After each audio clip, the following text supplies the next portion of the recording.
Welcome to VB tutorial. ಇವತ್ತಿದ್ದ ನಾವು GK 360 ಅಂತೇಳಿ ಕ್ಲಾಸ್ನ ಪ್ರಾರಂಭ ಮಾಡೋಣ.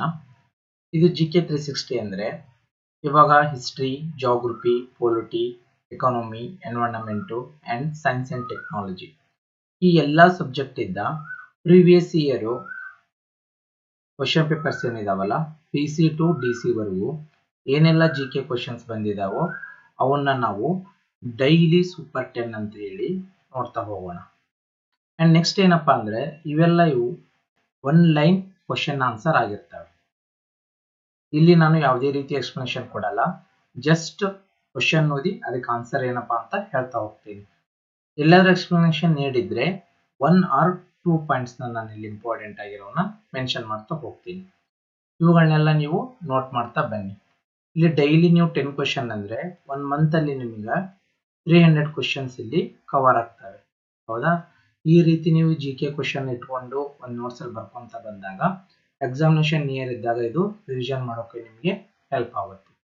ಹಾಗಾದ್ರೆ ಇವತ್ತಿನ ಡೈಲಿ ಸೂಪರ್ 10 ಕ್ವಶನ್ ಯಾವಪ್ಪ ಅಂತಂದ್ರೆ ಕ್ವಶನ್ ನಂಬರ್ 1, ಮನ, Niti and Dipu passes are located in which state?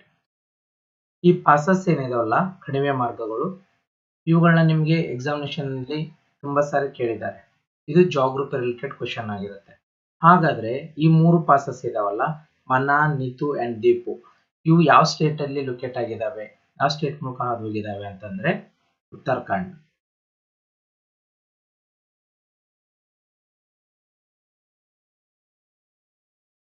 ಆಯ್ತಾ? Question number 2, Dharwad group of racks R which type of rock ಅಂತ. ಈ ಧಾರವಾಡ ಗ್ರೂಪ್ ಆಫ್ ರಾಕ್ ಇದೆಯಲ್ಲ ಇದು ಯಾವ ರೀತಿಯ ಯಾವ ವಿಧದ ಶಿಲೆ ಆಗಿದೆ ಅಂತ ಹೇಳಿ. ಈಗ ಮೇನ್ ಆಗಿ ರಾಕ್ಸ್ ಅಂತ ಬಂದಾಗ ಮೇನ್ 3 ಟೈಪ್ಸ್ ಬರ್ತವೆ. ಅದು ಯಾವ್ದಪ್ಪ ಅಂದ್ರೆ igneous rock, metamorphic and sedimentary rock ಅಂತ ಹೇಳಿ. ಫಸ್ಟ್ ಇಗ್ನಿಸಿಯಸ್ ಅಂದ್ರೆ ಅಗ್ನಿಶಿಲೆಗಳು, ರೂಪಾಂತರ ಶಿಲೆಗಳು ಹಾಗೂ ಪದರ ಶಿಲೆ ಅಂತೇಳಿ. ಇಲ್ಲಿ ಧಾರವಾಡ ಗ್ರೂಪ್ ಆಫ್ ರಾಕ್ಸ್ ಯಾವ ಟೈಪಿಗೆ ಸೇರಿರೋದಪ್ಪ ಅಂತಂದ್ರೆ ಸೆಡಿಮೆಂಟರಿ ರಾಕಿಗೆ ಸೇರಿರೋದು.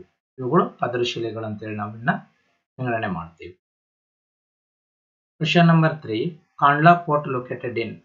ಈ ಕಾಂಡ್ಲಾ ಪೋರ್ಟ್ ಇದೆಯಲ್ಲ ಇದು ಯಾವ ಕೋಸ್ಟಲ್ ಏರಿಯಾದಲ್ಲಿ ಲೊಕೇಟ್ ಆಗಿದೆ ಅಂತ ಹೇಳಿ. ಇದು ಗಲ್ಫ್ ಆಫ್ ಕಚ್ ಅಲ್ಲಿ ಲೊಕೇಟ್ ಆಗಿದೆ. ಇದು ಎಲ್ಲಿ ಬರುತ್ತಪ್ಪ ಅಂತಂದ್ರೆ ಗುಜರಾತ್ ನಲ್ಲಿ ಕಂಡು ಬರುತ್ತೆ. ಆಯ್ತಾ? Next question number 4, Bible of astronomy. ಹೌದಾ? ಖಗೋಳಶಾಸ್ತ್ರದ ಬೈಬಲ್ ಅಂತ ಹೇಳಿ ನಾವು ಯಾವ್ದನ್ನ ಕರಿತೀವಪ್ಪ ಅಂತಂದ್ರೆ ಪಂಚಸಿದ್ಧಾಂತ ಬುಕ್ ಏನಿದೆಯಲ್ಲ ಇದನ್ನ ನಾವು ಬೈಬಲ್ ಆಫ್ ಆಸ್ಟ್ರೋನಮಿ ಅಂತೇಳಿ ನಾವು ಕರಿತೀವಿ. ಇದನ್ನು ಬರೆದವ್ರು ಯಾರಪ್ಪ ಅಂತಂದ್ರೆ ವರಾಹ ಮೀರ ಅಂತೇಳಿ.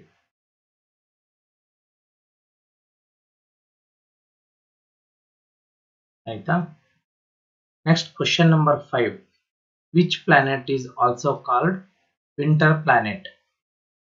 ಯಾವ ಗ್ರಹನ ನಾವು ವಿಂಟರ್ ಪ್ಲಾನೆಟ್ ಅಂತ ಹೇಳಿ ಕರಿತೇವೆ ಅಂತ.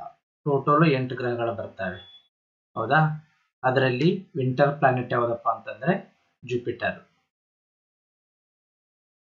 ಇದು ಎಲ್ಲಾ ಗ್ರಹಗಳಲ್ಲಿ ಅತ್ಯಂತ ದೊಡ್ಡ ಗ್ರಹ ಕೂಡ ಹೌದು. ಜುಪಿಟರ್ ಗ್ರಹ ಅಂತಂದ್ರೆ ಗುರು ಗ್ರಹ. ಕ್ವಶನ್ ನಂಬರ್ 6, ಕರ್ನಾಟಕದ ಉಚ್ಚಂಗಿ ಯಾವ ರಾಜರ ರಾಜಧಾನಿ? ಇದು ಪಾಂಡ್ಯರ ರಾಜಧಾನಿಯಾಗಿತ್ತು. ಹೌದಾ? ಇವರು ಮೇನ್ ರಾಜಧಾನಿ ಬಂದ್ಬಿಟ್ಟು ಮಧುರೈ. ಇವರು ಪಾಂಡ್ಯರ ರೀಜನಲ್ ರಾಜಧಾನಿ ಯಾವ್ದಾಗಿತ್ತಪ್ಪ ಅಂದ್ರೆ ನಮ್ಮ ಕರ್ನಾಟಕದಲ್ಲಿ ಇರ್ತಕ್ಕಂತಹ ಉಚ್ಚಂಗಿ, ಇದು ಕೂಡ ಪಾಂಡ್ಯರ ರಾಜಧಾನಿಯಾಗಿತ್ತು. ಕ್ವಶನ್ ನಂಬರ್ 7, ಕಾಕತೀಯರ ರಾಜಧಾನಿ ವಾರಂಗಲ್ನ ಪ್ರಾಚೀನ ಹೆಸರು ಏನಾಗಿತ್ತಪ್ಪ? ಹಾಗಾದ್ರೆ ಏಕಶಿಲಾ ನಗರಿ ಅಂತ ಹೇಳಿ ಕರೀತಾ ಇದ್ರು. ಏಕಶಿಲಾ ನಗರಿ. ನೆಕ್ಸ್ಟ್ ಕ್ವಶನ್ ನಂಬರ್ 8, ಹಂಗಾರಕಟ್ಟ ಬಂದರು ಇರುವ ಸ್ಥಳ. ಇದು ಹಂಗಾರಕಟ್ಟ ಬಂದರು ಎಲ್ಲಿ ಕಂಡು ಬರುತ್ತಪ್ಪ ಅಂದ್ರೆ ಉಡುಪಿ ಜಿಲ್ಲೆಯಲ್ಲಿ ಕಂಡು ಬರುತ್ತೆ. ಯಾವ ನದಿಗೆ ಕಂಡು ಬರುತ್ತಪ್ಪ ಹಾಗಾದ್ರೆ ಈ ಹಂಗಾರಕಟ್ಟ ಬಂದರು ಅಂತಂದ್ರೆ ಸ್ವರ್ಣ ಮತ್ತು ಸೀತಾ ನದಿಗೆ ಕಂಡು ಬರುತ್ತೆ. ನೆಕ್ಸ್ಟ್ ಕ್ವಶನ್ ನಂಬರ್ 9, ಸಂವಿಧಾನದ ಬೆನ್ನೆಲುಬು ಎಂದು ಅಂಬೇಡ್ಕರ್ ಅವರು ಕರೆದ ವಿಧಿ ಯಾವುದು? ಬ್ಯಾಕ್ ಬೋನ್ ಆಫ್ ಕಾನ್ಸ್ಟಿಟ್ಯೂಷನ್ ಅಂತ ಹೇಳಿ ಅಂಬೇಡ್ಕರ್ ಯಾವ ವಿಧಿಗೆ ಯಾವ ಆರ್ಟಿಕಲ್ ನ ಕರೆದ ಅಂತಂದ್ರೆ ಆರ್ಟಿಕಲ್ 19. ಇದನ್ನ back bone of Indian constitution ಅಂತ ಹೇಳಿ ಅಂಬೇಡ್ಕರ್ ಕರೆದರು. ಲಾಸ್ಟ್ ಕ್ವಶನ್ ಇವತ್ತಿನ ಸೂಪರ್ 10 ಅಲ್ಲಿ ಲಾಸ್ಟ್ ಕ್ವಶನ್ ನಂಬರ್ 10 ಯಾವ್ದಪ್ಪ ಅಂತಂದ್ರೆ ಒಟ್ಟು ಮೂಲಭೂತ ಹಕ್ಕುಗಳ ಸಂಖ್ಯೆ ಎಷ್ಟು ಅಂತ ಹೇಳಿ. ಎಷ್ಟಿದಾವಪ್ಪ ಹಾಗಾದ್ರೆ ಮೂಲಭೂತ ಹಕ್ಕುಗಳು ಅಂದ್ರೆ ಟೋಟಲ್ 6 ಇದಾವೆ. ಇಲ್ಲಿ ನಮಗೆ ಈ ಫಂಡಮೆಂಟಲ್ ರೈಟ್ಸ್ ಮೂಲಭೂತ ಹಕ್ಕುಗಳು ಪ್ರಾರಂಭವಾಗೋದು ಆರ್ಟಿಕಲ್ 12 ಟು ಆರ್ಟಿಕಲ್ 35 ವರೆಗೂ. ಇವು ಟೋಟಲ್ 6 ಫಂಡಮೆಂಟಲ್ ರೈಟ್ಸ್ ಇದಾವೆ. ಆಯ್ತಾ, ಇದೇ ರೀತಿ ನಾವು ಡೈಲಿ 10 ಕ್ವಶನ್ಸ್ ನ ಕವರ್ ಮಾಡ್ತಾ ಹೋಗೋಣ. ಈ ನಂಬರ್ ಆಫ್ ಕ್ವಶನ್ಸ್ ನ ಡೇ ಬೈ ಡೇ ಇನ್ಕ್ರೀಸ್ ಮಾಡೋಣ. ಹಾಗೆ 20 ಕ್ವಶನ್ 25 ಕ್ವಶನ್ ಅಂತ ಹೇಳಿ ಇವಾಗ ಸ್ಟಾರ್ಟಿಂಗ್ ಡೈಲಿ 10 ಕ್ವಶನ್ ನಾವು ಡೈಲಿ ಒನ್ ಲೈನ್ ಅಲ್ಲಿ 10 ಕ್ವಶನ್ ನ ತಿಳ್ಕೊಂತ ಹೋಗೋಣ. ಆಯ್ತಾ, ಈ ನಮ್ಮ ಚಾನೆಲ್ ನ ನೀವು ಶೇರ್ ಮಾಡಿ ಹಾಗೂ ಯಾರೆಲ್ಲ ಇವಾಗ ಪ್ರಿಪರೇಷನ್ ಮಾಡ್ತಿದ್ದಾರೋ ಅವರಿಗೆ ಸಬ್ಸ್ಕ್ರೈಬ್ ಆಗೋಕೆ ಹೇಳಿ. ಹಾಗೂ ನಮ್ದು 6th to 10th social science series ಏನು ಪ್ರಾರಂಭವಾಗಿದೆಯೋ ಆ ಕ್ಲಾಸ್ ಕೂಡ ಫಾಲೋ ಮಾಡಿ. ಇದು ನಿಮ್ದು ಹೊಸ ನೋಟಿಫಿಕೇಶನ್ ಆಗಿ ಎಕ್ಸಾಮಿನೇಷನ್ ಬರೋಷ್ಟರಲ್ಲಿ ನೀವು ಬೇಸಿಕ್ ಆಗಿ ಇಷ್ಟನ್ನು ಮುಗಿಸಿರ್ತೀರಾ. ಅದ್ರ ಜೊತೆಗೆ ನಾನು 2020 ಇಂದ 25 ವರೆಗೂ ಯಾವೆಲ್ಲ ಎಕ್ಸಾಮ್ಸ್ ಆದ್ರೂ ಅದ್ರದ್ದು ಪ್ರೀವಿಯಸ್ ಇಯರ್ ಕ್ವಶನ್ ಪೇಪರ್ ಕೂಡ ಡಿಸ್ಕಸ್ ಮಾಡ್ತಾ ಇದ್ದೀನಿ. ಅದನ್ನು ಕೂಡ ಫಾಲೋ ಮಾಡಿ. ಅದ್ರ ಜೊತೆಗೆ GK 360 ಅಂತ ಹೇಳಿದ್ರು ಡೈಲಿ 10 ಕ್ವಶನ್ ನೋಡ್ತಾ ಹೋಗೋಣ. ಆಮೇಲೆ ಇಲ್ಲಿ ಇನ್ನೊಂದು ಏನಪ್ಪ ಇಂಪಾರ್ಟೆಂಟ್ ಅಂದ್ರೆ ಈ GK 360 ಇದನ್ನ ಪ್ರಾರಂಭ ಮಾಡಕ್ಕೆ ಇನ್ನೊಂದು ರೀಸನ್ ಏನಪ್ಪಾ ಅಂತಂದ್ರೆ ಇವು ನಿಮಗೆ ಕ್ವಶನ್ಸ್ ಒನ್ ಲೈನ್ ಅಲ್ಲಿ ಇರೋದು ಸಿಂಪಲ್ ಅನಿಸ್ಬೋದು. ಬಟ್ ಎಷ್ಟೋ ಸಾರಿ ಎಕ್ಸಾಮಿನೇಷನ್ ಅಲ್ಲಿ ತುಂಬಾ ಎಕ್ಸ್ಪೀರಿಯನ್ಸ್ ಇರೋರು ಕೂಡ ಸಿಲ್ಲಿ ಮಿಸ್ಟೇಕ್ ಅಂತ ಏನ್ ಮಾಡ್ಬರ್ತಿರಲ್ಲ ಅಥವಾ ಮೈನರ್ ಮಿಸ್ಟೇಕ್ಸ್ ಅಂತ ಏನ್ ಮಾಡ್ತಿರಲ್ಲ ನೀವು, ಅವು ಈ ಕ್ವಶನ್ಸ್ ಆಗಿರ್ತವೆ. ನೀವು ತುಂಬಾ ಕಾನ್ಫಿಡೆಂಟ್ ಆಗಿರ್ತೀರಾ. ಆ ಕಾನ್ಫಿಡೆಂಟ್ ಆಗಿರೋದು ಕೆಲವೊಂದ್ ಸಾರಿ ನೀವು ಕ್ವಶನ್ಸ್ ನ ಸರಿಯಾಗಿ ಓದ್ದೆ ಅಥವಾ ಆಪ್ಷನ್ ಸರಿಯಾಗಿ ನೋಡದೆ ಈ ತರ ಕನ್ಫ್ಯೂಸ್ ಆಗಿಲ್ಲ ಅಂದ್ರೆ ಇವುಗಳನ್ನ ರಾಂಗ್ ಆಗಿ ಬರೋ ಚಾನ್ಸಸ್ ಇರುತ್ತೆ. ಆದ್ರಿಂದ ನಾವು ಡೈಲಿ 10 ಕ್ವಶನ್ ನ ಈ ತರ ಕವರ್ ಮಾಡ್ತಾ ರಿವೈಸ್ ಮಾಡ್ತಾ ಹೋದ್ರೆ ಇದು ಏನ್ ಈ ಫೀಲ್ಡ್ ಅಲ್ಲಿ ತುಂಬಾ ವರ್ಷದವರ ಅವ್ರಿಗೂ ಹೆಲ್ಪ್ ಆಗುತ್ತಾ.